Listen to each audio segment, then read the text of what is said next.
Aloha and welcome to the Murph's Place 808 for the Love of Golf podcast. I am your host, Murph. What is going on, people? I hope everybody has had a good last couple of weeks. This been kind of busy and haven't got on and gotten a show out, but had some time in between tonight getting the second job going. So thought I'd get on here and we'd share some news, talk a little bit. We had the Fia golf tournament.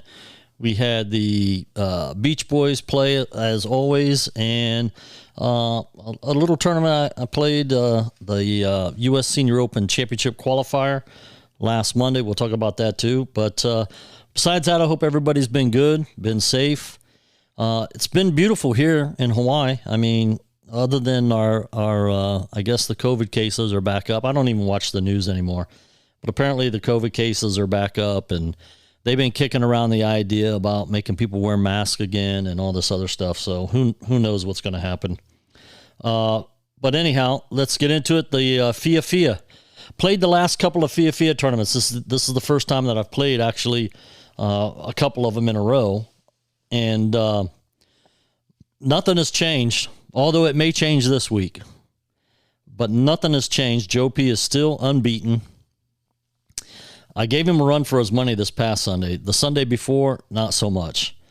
But this last Sunday, we both finished the first 9 at even par, and he got me on the back by 1 stroke. So he shot 72. I shot 73. He retains the belt. Even if I would have tied him, based on our rules, the champion retains the belt if there's a tie. We don't have a playoff or anything like that, so he still has the belt. However, this weekend is the Francis Brown 4-ball tournament, and he is going to be playing in that with, I think he's playing with Eddie Morales.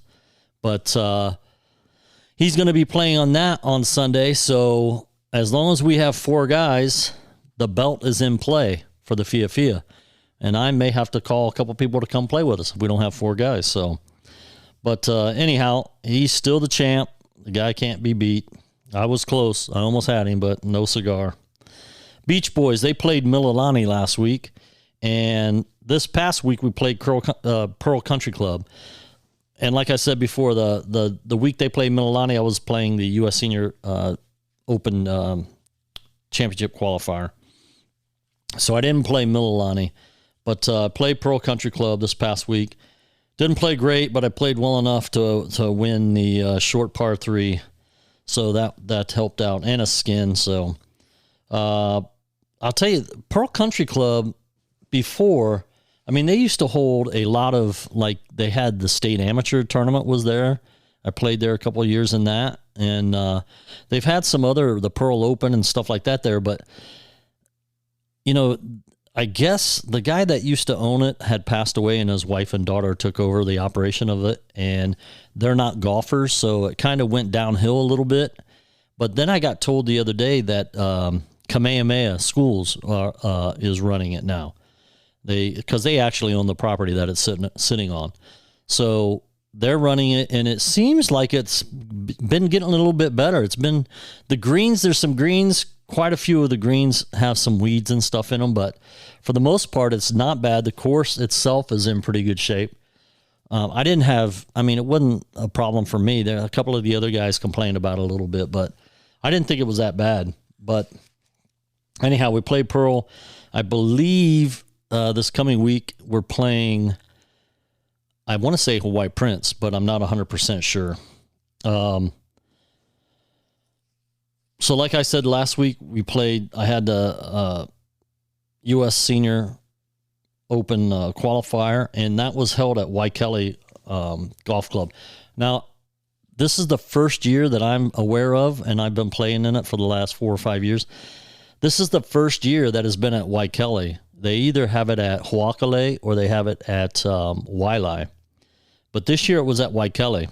And Waikele, I wouldn't put Waikele as being tougher than either Ho'okele or Wailai. But it was in great shape. and the greens were rolling good. They were a little faster than what they normally were. They weren't real fast. They weren't Hawakale fast or Waialae fast, but they were quicker than what they normally are. So, I'll tell you, I was paired with Brian Abrigo, a friend of mine who I've played a lot of tournaments with. He's a good player. And we got paired with a pro out of Japan. And I can't think of his name right now, but this guy was good. And I believe somebody told me that he was ranked second on the U.S. or on the Japan Senior Tour. He was ranked number 2. Really good player.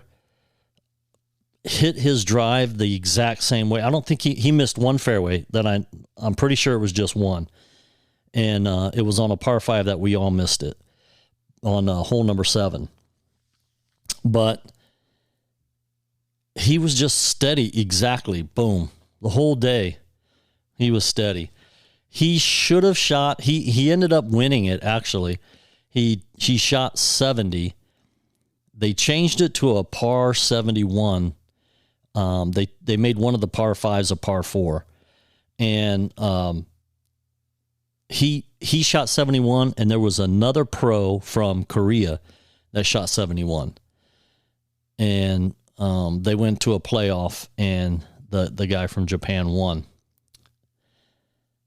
I was playing good. I was right along with him. We were both 1 under going into 7. And we all 3 of us hit our drives just off the fairway on the right-hand side on 7, the par 5. And I had Shep caddying for me, and Dan was playing too, and Troy was caddying for him, but they weren't in our group. They were behind us, one group behind us. And Shep, I hit my drive, just like I said, just off the fairway on the right, and I couldn't reach the green, and I wasn't going to try to reach the green, but I did want to advance the ball down there pretty good and leave myself like 100 yards in or something like that. And so Shep hands me a hybrid, a 3 hybrid, and I was like, no, let me have the 3-wood. I'm going to hit the 3-wood. Now, right in like maybe about 5 yards in front of me, there was a small hill, not very big, just it sloped up a little bit. And I didn't think I would have any problem hitting a 3-wood over that to, get it down in the fairway and advance it. So I tell Shep to give me my 3-wood. I hit my 3-wood. I hit it low. It hits the hill. And when it hit the hill, it shot it up in the air and it took it to the left. And I went out of bounds. So I dropped to hit another ball, and Shep gives me the hybrid, and I hit the hybrid perfectly right down there. Like, if I would have just done that the first time, it would have been perfect. And I told him, I said, don't let me do that again. If you hand me a club, he knows my game. Shep, that's why I want him to caddy for me, because he knows my game. He knows what I hit, the distances that I hit my clubs. And I told him, I said, don't let me do that again. If you hand me a club, make sure I hit that club. And I just didn't listen to him. But anyhow, I ended up taking a double bogey on that hole. And it was all downhill after that. I mean, I couldn't let it go. And I know, before anybody yells at me, I preach on here all the time about, golf being so mental that you have to let the bad shots go. It's okay to get mad about it right as soon as after you do it, but you can't dwell on it because it's just going to make you play worse. And I did not heed my own advice, and I just couldn't let it go. I kept thinking, why did I do that? I should have just hit the hybrid like Shep told me to. And so that's one aspect of this game I got to really, really work on, is the mental side of it. I got to let stuff go, and I can't really think too much about it. And so anyhow, I end up shooting 80. Dan shot 81. Brian shot 70, I want to say 78. So I lost money to him again. We played I lost 20 to him in a VGA. Well, it wasn't really a VGA thing. It was, VGA guys got together and we played Eva Beach a couple weeks ago, and Brian played. So I ended up losing 20 to him that day, and then I lost like 10 to him on that Monday because I beat him on the front, but he beat me on the back. Anyhow, it was a good experience. Dan's first time playing in it, my fourth or fifth time playing in it, and good experience. A lot of good players. Anyhow, the next Hawaii State Golf Association tournament or any tournament to do with senior points is not until, for me, until July. And that's going to be the OCC Invitational, Oahu Country Club Invitational. And that's towards the end of July. They have the Manoa Cup is coming up, which is played at OCC. However, I've played in that tournament before. I've only played in it actually twice. The first year I missed the cut by one. You play a one-day qualifier. If you make the cut, then the next day you go into match play. You have a match against somebody. So the first time I played in it, I missed the cut by one. The last time I played in it, I made the cut, and then my very first match, I played a buddy of mine, Justin Tapara, who's a very good player. And it was the worst conditions I've ever played golf in. The wind was blowing probably 30 miles an hour the entire time, and it was raining almost the entire time. It was horrible. And not only, I don't know if anybody that's listening has ever played Oahu Country Club, but it is not a course that you want to walk. It is very hilly, both uphill, downhill. It's horrible. And so there's no way I'm going to walk that course again, ever. I'll never walk it again. I don't care. Even if the U.S. Senior Open qualifier is there, I will not play it because I will not walk that course again. And either the last 2 days or the last day, you got to play 36 holes. So you have to walk. There's no way that I'm going to play that tournament ever again. But anyhow, that tournament's coming up, the Manoa Cup. They have like I said, this weekend coming up is the Francis Brown tournament, 4-ball tournament, and that is a match play 4-ball. The one Joe P and I played in at the beginning of the year, that wasn't a match play, that was individual play, best ball. But the Francis Brown is a match play tournament, so that's coming up this Saturday and Sunday. Other than that, let's take a short break and we'll be right back. Okay, everybody, and welcome back. Let's get into some PGA news. We've had a couple of tournaments. The 1 or 2 weeks ago was the AT&T Byron Nelson. That was in Texas. K.H. Lee defends his title at this tournament. He shot 26 under and won by one over Jordan Spieth. And he was listed, I believe, in the power rankings to win that tournament. So congrats to K.H. Lee on his win and his defense of his title. What was pretty cool was he, by winning that tournament, he joined Sam Snead, Jack Nicklaus, and Tom Watson as the only repeat winners at that tournament at the AT&T Byron Nelson. So that was pretty cool. That's a great company to be in. Sam Snead, Jack Nicklaus, and Tom Watson, and now K.H. Lee, all repeat winners at that tournament. So congrats to K.H. Lee. This past weekend, we had the PGA Championship in Oklahoma. Wow, dude, what a tournament. You had the rookie, and I'm going to mess his name up, but Mito Pereira, rookie guy, first year on the tour. He's leading the last day. And Justin Thomas comes from behind, from 7 shots behind, with 6 other players ahead of him to capture his second PGA championship. He shot a 3 under 67 that turned out to be good enough to get into a playoff with Will Zalatoris. And then Mito had the lead for the whole final round until the last hole. And he hit his tee shot in the water and ended up taking a double bogey on the hole to finish 1 stroke behind Thomas and Zalatoris. So then Justin Thomas and Will Zalatoris went into a playoff, and Thomas won after the 3rd playoff hole. So It's Thomas's second major in his career, so congrats to Justin Thomas. The next tournament they got coming up is the Charles Schwab Challenge. It's going to be played at Colonial Country Club in Fort Worth, Texas. And Jason Kokrak is your defending champ in that tournament.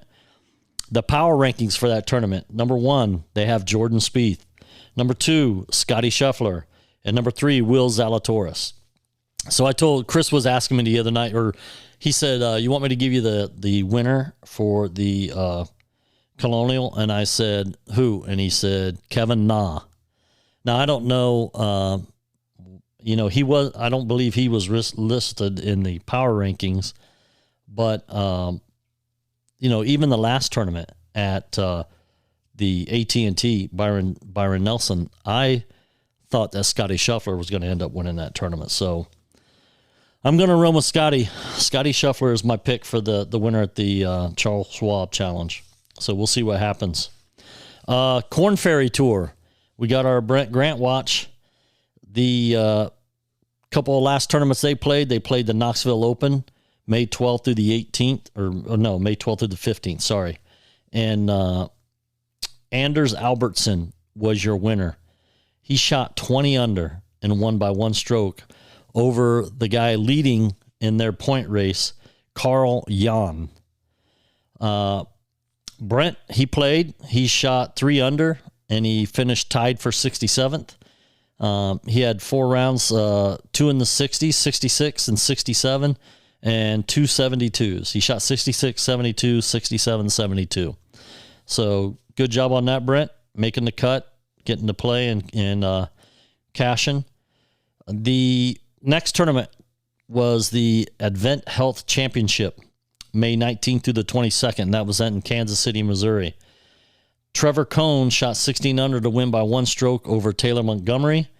Brent did played actually pretty well, shot 8 under to finish tied for 12th, and he shot rounds of 69, 74, 68, and 69.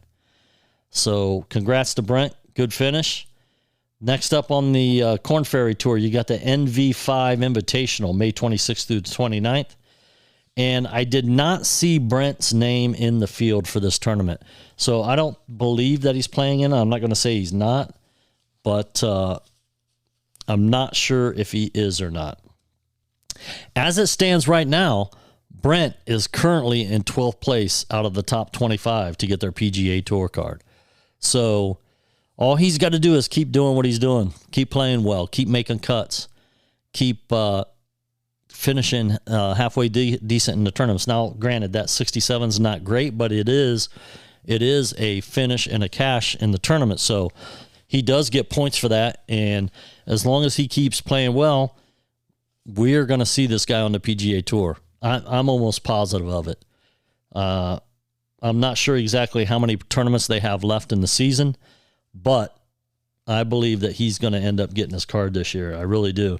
He's put in a lot of hard work. He's played very well, and he deserves a shot. He deserves it. He definitely deserves a chance to play on the PGA Tour. So good luck to Brent.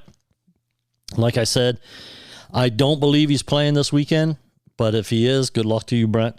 And let's take another short break, and we'll be right back. After releasing a song every single week last year, Corey Gossett is dropping an album that sums up everything you may have missed.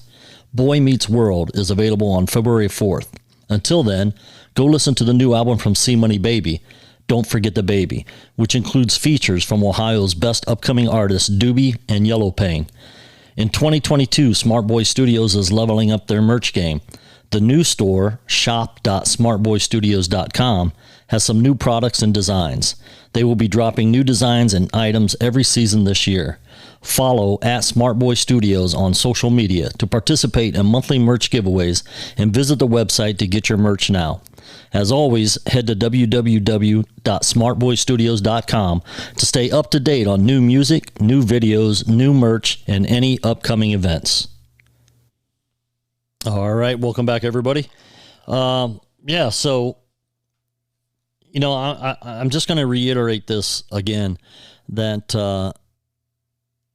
you need to you need to work on your mental strength, your mental ability to block out the bad things that happen while you're playing. I know, I know. I need to take my own advice, and believe me, I'm trying to work on that. And but in that tournament, it's hard to really kind of practice that with knowing the fact that, listen, it's a one tournament, one shot attempt to win and go and play in that tournament. So there's a lot more pressure. And even Dan had made a mention, when we got done playing, and it was the first time he's played in it. And it's actually kind of like the very first, like, really, I don't want to say big or important, but like where the most was on the line. And he was like, I was like a dog shitting razor blades. I was shaking like a dog shitting razor blades because, and I was like, why? And he goes, man, this is the biggest thing I've ever played in. It's kind of nerve wracking. And I was the same way when I played my very first one also, because you're playing against guys that are very good, pros. Some of them are pros. So yeah, it's hard to let things go when, I'll give you a perfect example. When they had it at Waialae the last time, and I played, and the very first tee, I'm playing with Bill Walbert, a good friend of mine, and another guy. I can't remember who the other, our third guy was, but I hit my very first drive on the first hole, OB. I re-tee, it hit my second shot, OB. So I ended up taking like a 8 on the first hole. So I'm 4 over because it was a par 4. So I'm 4 over, knowing that now I've got to make at least 4 birdies to get back to even par. Because normally in that tournament, even par either wins it or gets you into a playoff. But there have been a couple occasions that I've played in that I remember that under par was shot, like John Hearn, I believe, shot 2 or 3 under at Huakale the one year. To advance, but normally par or, will win it or get you into a playoff. So when you go 4 over on the first hole, it's hard. You kind of get the attitude like, it's done. There's no way I'm going to make four birdies on this course. You can make 4 birdies on Waialae, but with the greens being as fast as they are there, it can be tricky. It can be very tricky. So it's hard to keep that mental strength and mental fortitude when you're playing in something that, you have one shot at it. It's one day. It's not 4 days. It's one day, or it's not even 2 days where you can, if you have a bad day the first day, you might make it up in the second day and play well and still make the cut. This is one shot. You get one shot at it. So it's tough. It's a tough tournament, and it's easy to get out of your, mental concentration and get let down and feel like, you have no chance now. But I'll keep preaching it, and I'll keep practicing it. I really do. I really try my hardest to do it, especially in more than one. If it's more than a one-day tournament, it doesn't really. I may get a little down about it, and then I'll let it go and keep playing because I know I got another day to make it up or to do better. But, it's like I said, it's easier said than done. So just work on your mental game, work on that short game, keep up the short game, chipping, putting. It's the most important part, in my opinion, of scoring better. That's where you're going to shave most of your strokes off of your game, is chipping and putting. Because if you miss a green, as long as you can get up and down, you're going to either make par or bogey. So with that said, I don't know if you guys have any other questions or topics you want to discuss.